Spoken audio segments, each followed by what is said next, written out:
Bonjour Henri Peña-Ruiz. Bonjour. Vous observez au sujet de la laïcité, notamment l'école, la République beaucoup. Est-ce que la laïcité est menacée, attaquée en milieu scolaire ? Oui, non.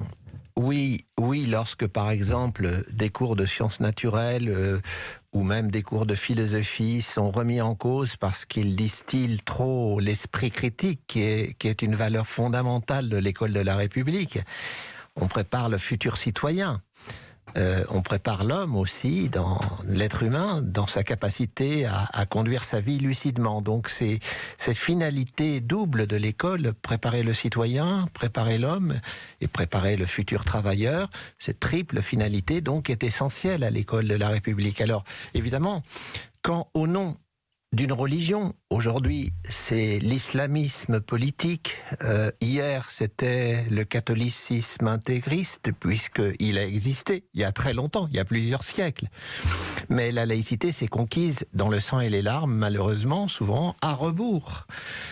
Non pas des religions, mais à rebours du pouvoir politique que les religions s'octroyaient. Et vous précisez, Henri Peña-Ruiz, ça c'est important, que la laïcité, je voudrais qu'on le rappelle, c'est pas une option spirituelle. On n'est pas catholique, musulman, juif ou laïque. On est laïque au-dessus, ce qui encadre tout cela. C'est très important ce que vous venez de dire. La laïcité, ce n'est pas une option spirituelle parmi d'autres. L'athéisme officiel ne serait pas plus acceptable que la religion officielle. La laïcité, c'est le principe qui autonomise la puissance publique par rapport à toutes les options spirituelles. C'est cette impartialité, cette neutralité de l'État comme cadre qui permet d'accueillir toutes les personnes, quelles que soient leurs convictions. C'est cette neutralité qui est essentielle.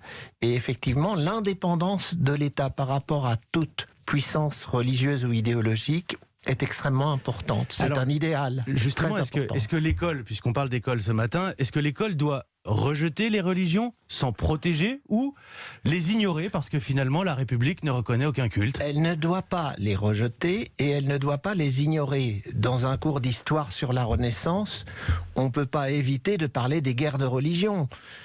La Saint-Barthélemy, quand 3000 protestants sont assassinés parce qu'ils sont protestants, sur ordre sans doute de Charles IX, c'est un fait. Mais évidemment, quand on parle des religions, on parle des faits. On ne doit pas endoctriner. On ne doit pas faire de prosélytisme.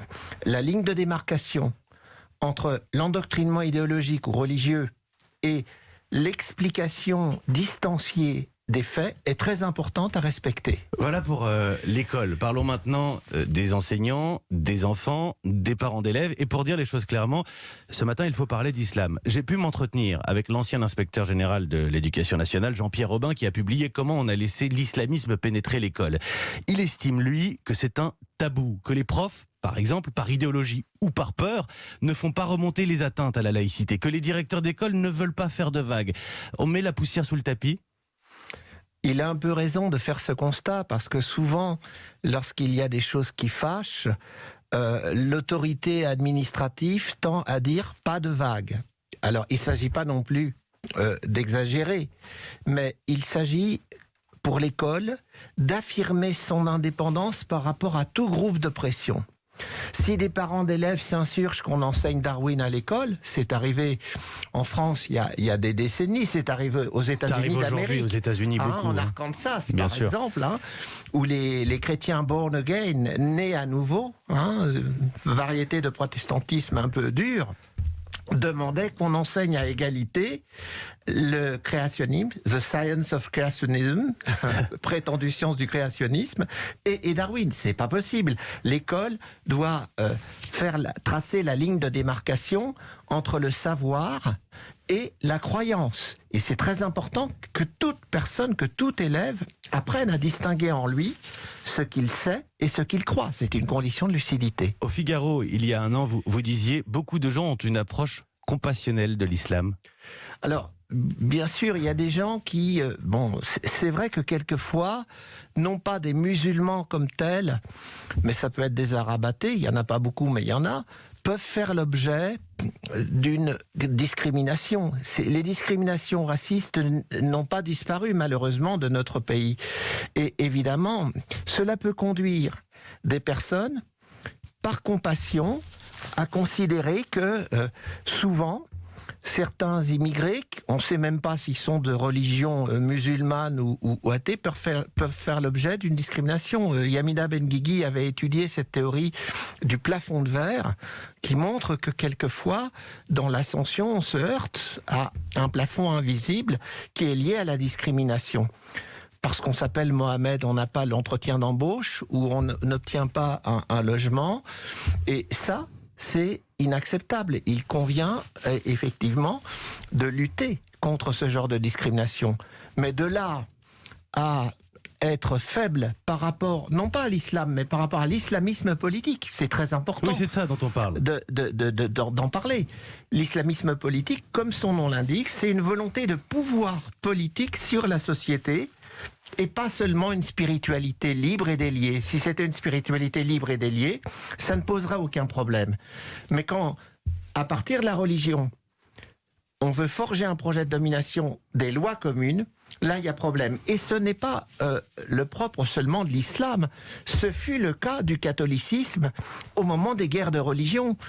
Donc, effectivement, évitons toute stigmatisation, ça c'est évident, mais quand il s'agit de représenter l'État républicain, qui est au-dessus des options spirituelles, parce que il organise leur coexistence pacifique, mais il est au-dessus. Quand il s'agit de cela, il ne faut pas de faiblesse. C'est très important. Alors, précisément, il y a des cas concrets. Je vais en prendre quelques-uns. Il y a le débat sur le voile des mamans qui accompagnent les sorties scolaires. Il y a des choses qui paraissent comme ça absurdes. Hein, la question de savoir si on peut, non pas manger du porc à la cantine, mais prononcer le mot cochon quand on raconte l'histoire des 3 petits cochons. Ou ce matin, on entendait, il y a un quart d'heure, cette prof de PS qui nous disait que des jeunes filles ont des certificats médicaux d'allergie au chlore pour ne pas aller à la piscine. Comment on passe des idées, des grandes idées et de cette valeur qu'est la laïcité au cas concret pour le monde enseignant notamment? Pour, par exemple, les voyages scolaires. Si un voyage scolaire n'est pas un voyage touristique, mais un voyage à finalité pédagogique, il est, à mes yeux, tout à fait normal que les personnes qui encadrent ce voyage scolaire respectent la neutralité vestimentaire.